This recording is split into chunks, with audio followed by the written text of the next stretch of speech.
ഹജ്ജിനുള്ള വിമാനം നഷ്ടമായ തീർത്ഥാടകന് മുന്നിൽ 2 തവണ വിമാനം സാങ്കേതിക തകരാറിനെ തുടർന്ന് തിരിച്ചിറക്കി.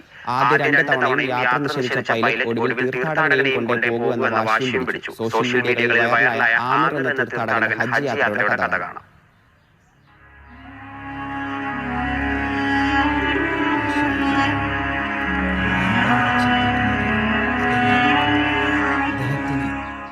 നിന്റെ വിളികേട്ട് ഞാനിതാ എത്തിയിരിക്കുന്നു റബ്ബേ എന്ന ലബ്ബൈക്ക് മന്ത്രിച്ചാണ് ഓരോ ഹാജിയും മക്കയിലേക്ക് പുറപ്പെടാറ്.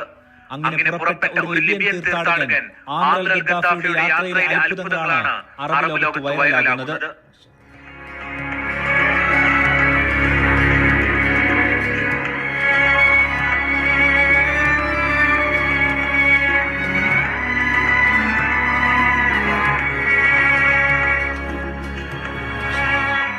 സ്ഥലം ലിബിയയിലെ വിമാനത്താവളം. അവിടെ നിന്നും ഒരു തീർത്ഥാടക